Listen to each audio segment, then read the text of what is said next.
are the worst animals that the planet has, as they kill creatures by sheer manipulation, thuggery, meanness, as well as through selfishness. No one has harmed the planet more than the humans have. One of the most serious means and ways of degrading our planet is by degrading our surrounding, our planets, and our wildlife. One such act of callousness and foolish acts is poaching. Poaching is the illegal hunting or capturing of wild animals, usually associated with land use rights. It includes the illegal harvest of wildlife with the intention of possessing, transporting, consuming, or selling it and using its body parts. It is one of the most serious threats to the survival of plant and animal populations, which ironically threatens the survival of humans more than the animals itself in a negative feedback mechanism. The underlying reasons of poaching could be commercial gain, poverty, home consumption, trophies, pleasure and thrill in killing wildlife, and many more.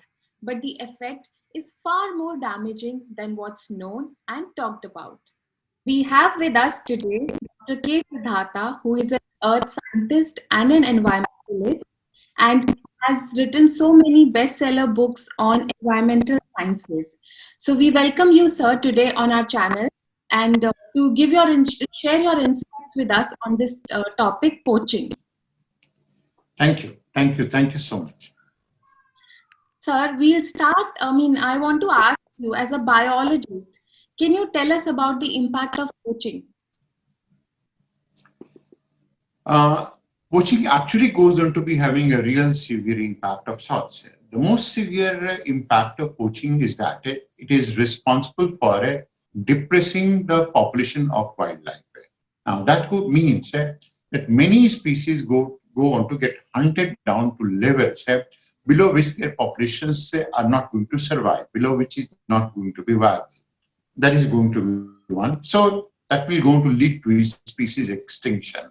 Second is that poaching has some secondary impacts as well. For example, if you go on to hunt down herbivores such as deer, guar, pigs, and which go on to be on a killing spree, then that goes on to affect the tiger population. For example, a tigress requires something like some 50 to 60 kills a year to survive. Now, if you have removed the kill of the tiger away from the forest, then the tigress won't be able to raise her cubs at all. The third is when you go on to take a species out of wildlife community means it's not a population, it's not a single species, it's a combination of all the species. So you are not sure what will the ultimate impact will be. For example, you may go to take out one species out of it, maybe a bird, which is so crucial for pollinating of the plants. Now you thought that only a bird has been killed, but then the entire pollination process of the plants and the dispersal of the seeds will be at stake. So anything like a rampant poaching goes on to be having a real enormous effect on the wildlife and the forest life as well. Yes, sir. You have rightly said that we might not realize that by eliminating one element, we are hampering other important elements, which we may not be wanting to eliminate. So that's an advantage of poaching. So, sir, what are the modus of operandi of poachers in our forests? Generally, people do go on to feel that a poacher is someone who is going with a hat, with a gun, and with all the type of instruments, and he is easily visible. But the fact is that poaching is done in many places in such a manner that it's not at all visible at all. Now, for example, poachers can go on to look like innocuous, harmless creatures. And that's largely because the type of techniques that they're going to use for the purpose of poaching is such. For example, one of the common technique being used by the poachers is the use of snares. Now, the use of snares that is made of simple telephone wire or even the clutch wire of a motorcycle, that can go on to have a deadly effect on the on tiger or in a deer and can go on to have a potential effect of killing them as well. That is number one. Second is what we're going to to be calling it as deadfall traps. Deadfall traps are going to be set, and they're very cruel, because the animals go on to move into a place, they think that they're moving on the land, and they're going to fall in a deep ditch below. Now they're going to break legs, they're going to break their limbs, they remain there for a good amount of time, maybe from for something like 6 hours, 8 hours, 3 days, 4 days, before they are completely exhausted. Now, these are two techniques that are going to be used generally by the poachers. But then poachers are mostly silent.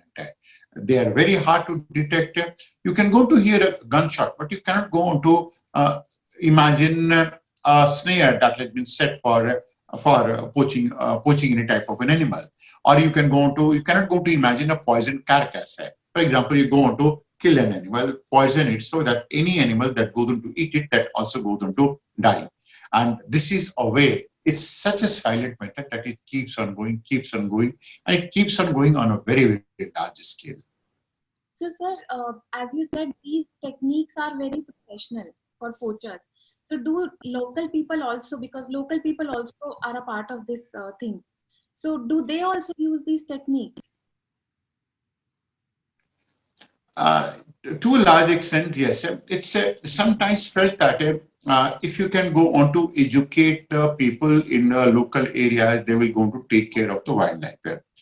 Now, this looks simplistic, because a lot of killing of wildlife takes place not by these type of people, but by hardened criminals who don't going to be having any regard for the animal community, plant community, or anything of sorts.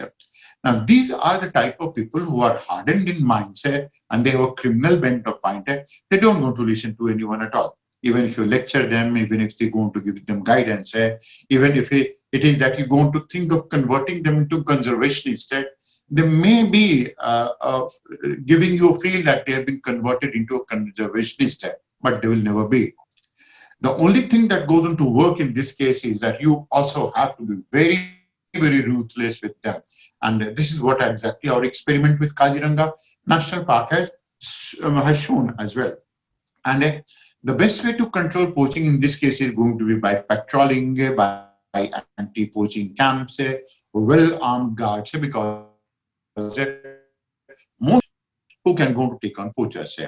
Now, this is not to say that education doesn't go to help, but then it must be supplemented with these type of methods. Now, in such a situation, it's almost like a trench-like a war between poachers and that of wildlife protection staff. So education can go on to be helpful, but a serious enforcement, unless it is going to be done, poaching cannot be stopped.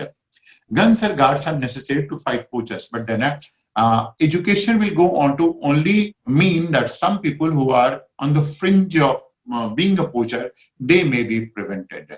But it's not going to be too helpful all in all. What you're saying is that education and awareness programs cannot help in convincing local people to, stop poaching.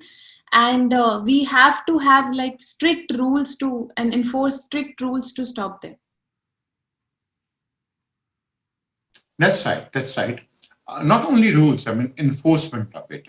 That means a ground level enforcement of it that is going to be insignificant in this case. Okay. So, sir, what are the issues of people living in our wildlife reserves? See, when we're going to talk about education, we are going to be talking about people who go on to live in that area, live in that region.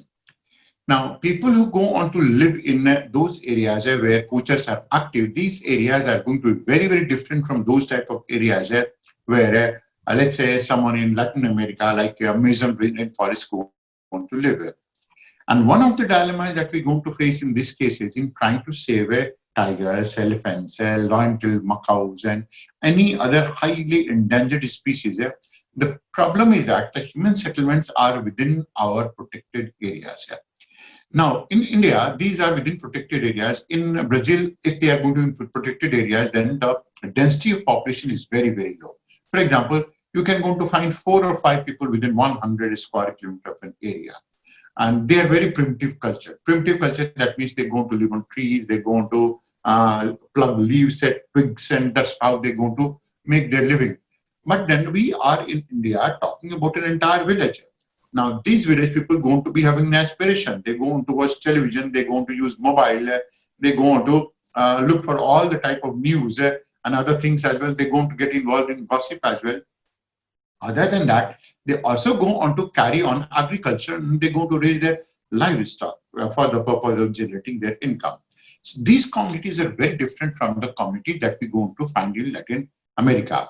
So essentially, all of these communities desire that they must go on to get all the type of services that a person living in village area goes on to require. For example, they require to be served by roads, they require to be served by schools, hospitals, and which can go on to take care of it, and they must also go on to get some type of employment opportunity as well.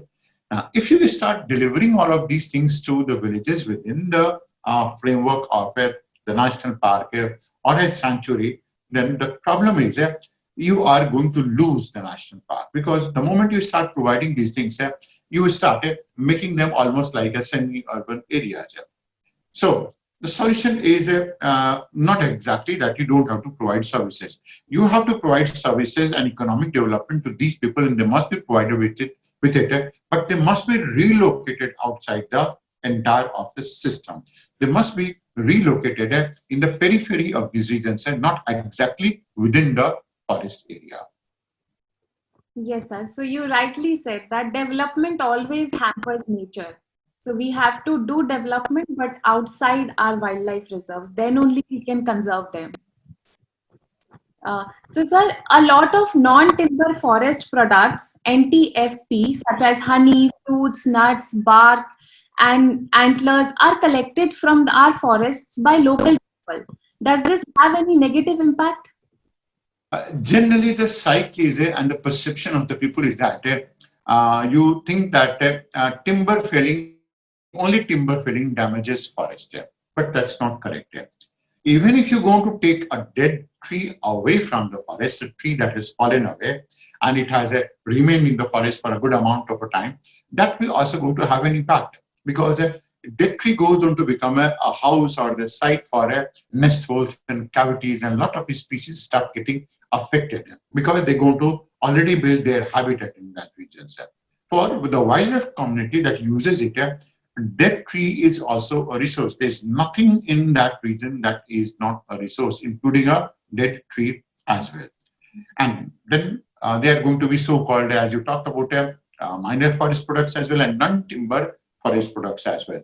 And non-timber forest product can go on to be something like a bark of a tree. It can be nuts, it can be fruit of some of the tree, or it can be a simple product like a cane or bamboo in this case.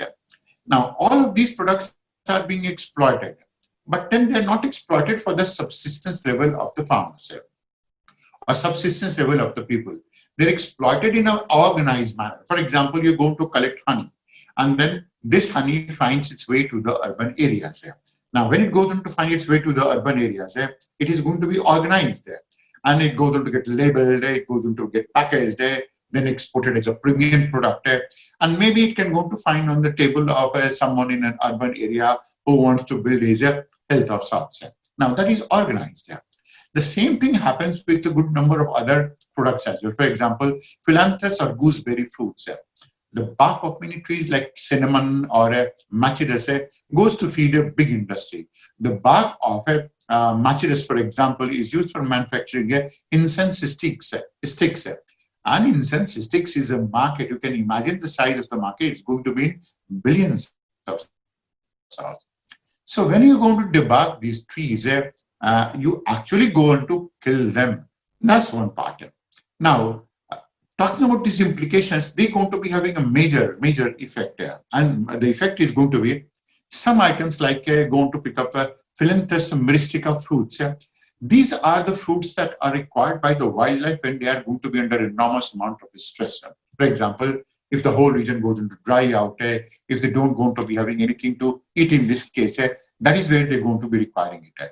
Now, when you're going to remove these things, thinking that, well, no one is going to be using it, but then they use it only when they are under enormous amount of stress, ecological stress.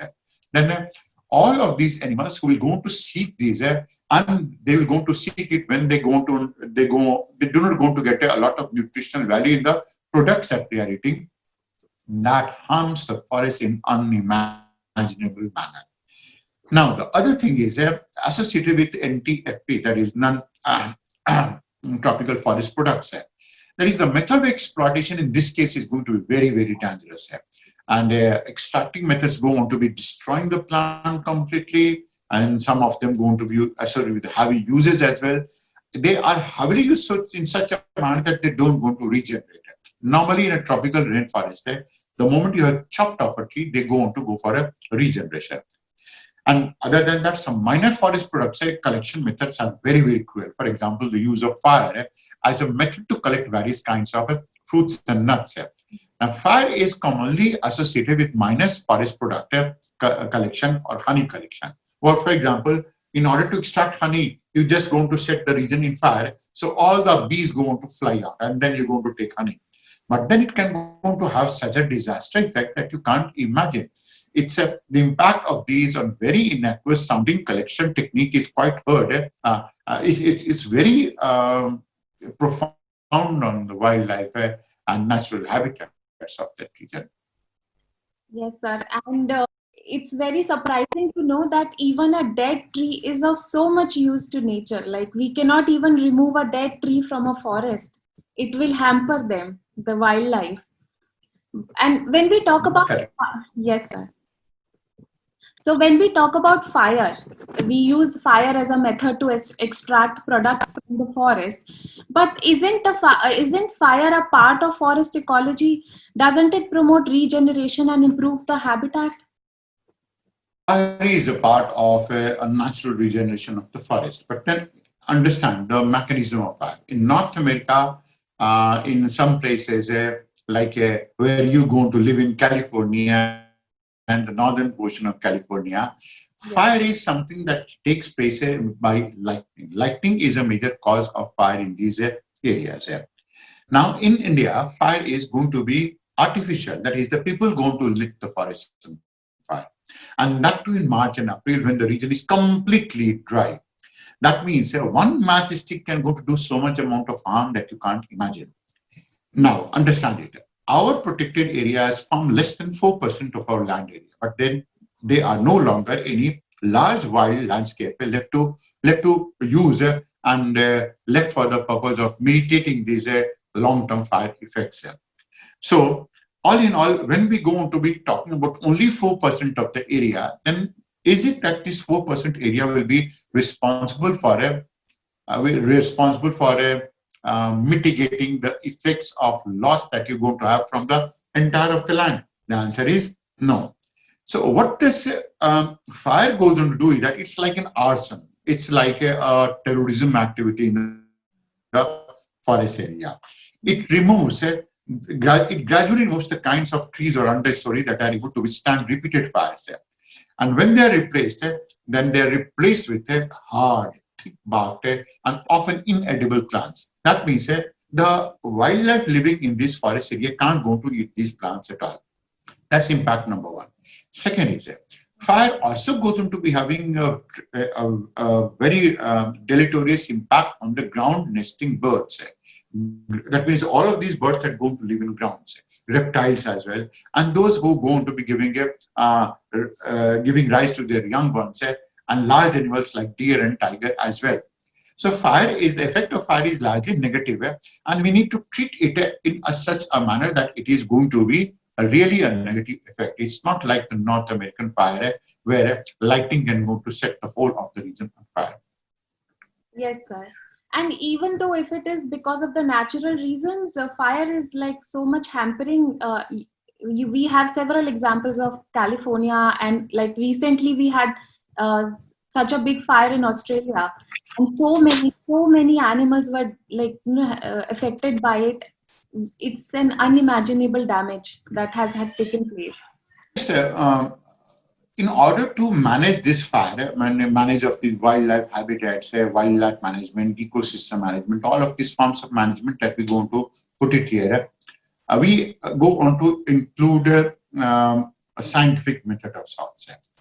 Now, by scientific methods, we go on to mean that is the increased funding for conservation that goes on to lead to massive, needless intrusion into the wildlife habitats of the people. And What we're going to do is that we go on to try to manage these things. Can you imagine in what manner? We try to build roads in the national parks. We try to build a certain type of a structure in these regions. We try to remove one vegetation and try to replace it by another vegetation. It's like you have removed 5 different type of trees and you have planted only one tree. That is vegetation manipulation. So aggressive vegetation manipulation, removing some of these wildlife, putting some other animals into that region, needless roads, check dams in these regions. They all are like you force the government to spend. This is largely because that goes into suit the interest of the bureaucracy in that place. It's largely because it goes into suit the interest of those people who want to spend. It's like if I happen to be a corrupt politician, a corrupt bureaucrat, I will go to sanction. Okay, for the purpose of conservation of national park, you're going to take 1,000 crores of rupees. And for what purpose? The forest is good. It is going to be working good, but then you're going to destroy it. So that next time we're going to raise another amount of money for the purpose of conserving it in another way as well. So it's almost like a forced conservation that is done in this place, which is not required because people do not have an idea as to how exactly that they are managed. This is largely because of the bureaucracy in the country, which has no idea, but still they're going to think that they know about everything. So, sir, now we have established that we do not need habitat management practices. So, what is the role of science and research in this complex enterprise that we call conservation? Have to go to traditional means and methods in this case. Science can go on to manage it in certain ways. For example, we need to understand how is it that the forest goes on to behave. We need to understand how is it that the nature goes on to behave. Nature's behavior is something like it's like a watch. You are wearing a watch, going to open the watch, open it from behind, and going to poke a screwdriver. The watch will stop functioning. Why? Because who are you to poke a pencil in the watch or a screwdriver in the watch? Then who should be doing it so? The watchmaker. So as far as this watch is concerned, it is the watchmaker who knows best. And as far as the environment is concerned, as far as the forest area is concerned, who knows best? It is nature that goes on to knows best in this case. So we need to study and understand how things work in nature if we are able to evolve a rational solution to conservation problems. Unfortunately, a predominant section of the environmental community constantly proposes conservation solutions that are based on wishful thinking and they're politically correct. Politically correct, that means through which they can go to derive certain type of a political mileage. Rather than they go on to be doing it on the basis of real data or some hard science. So some of these so-called conservationists are acting like a doctor, which are acting on a patient and acting on a patient and they're prescribing certain type of cures without actually having known what is the disease that they are suffering from. And they're going to be looking only for certain type of symptoms. They go to utilize these symptoms for the purpose of interpreting it in any manner possible and then going ahead with it.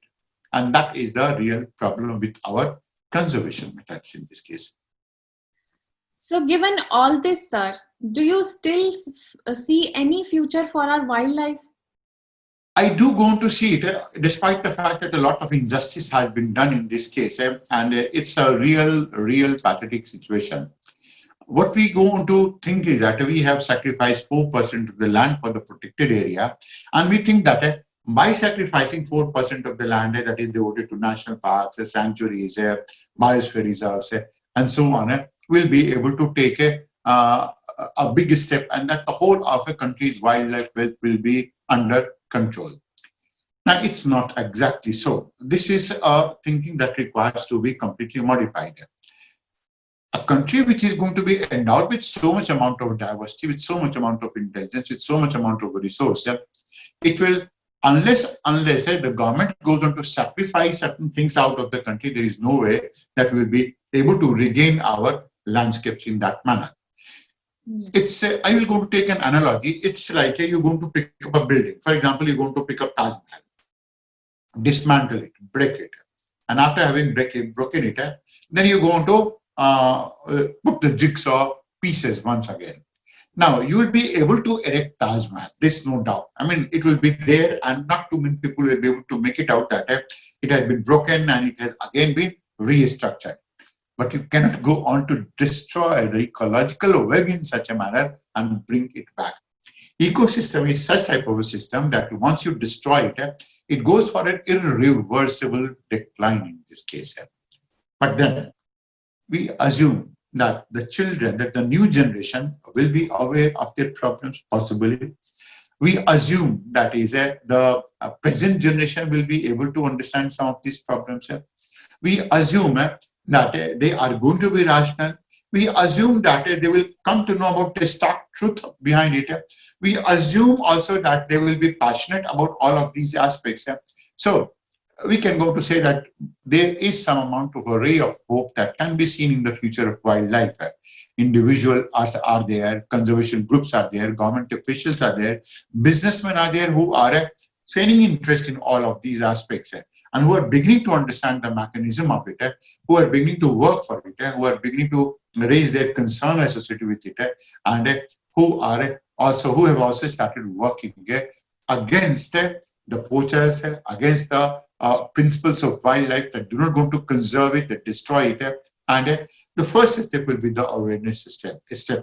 And awareness has already started. So that is a reason for some amount of hope. Thank you, sir. So, sir, in the end, I would like to say that one thing is most important, which is like all the people involved in conservation and bureaucrats and everyone, the new generation, the current generation, needs to understand that nature needs no intervention, and it's best to keep a distance from nature and do not intervene in the process, and it'll nurture only when we do not interrupt the process. And also I would like to say that now when people like you are spreading awareness about this, I think there is hope. Yes, that's right. That's right. Thank you, sir. Thank you so much for spending your precious time with us today. Thank you so much. To have more such discussion and analysis, subscribe to our channel and hit the bell icon. And if you like the video, please do not forget to hit the like button so that we get inspired to give more such discussions in the coming future.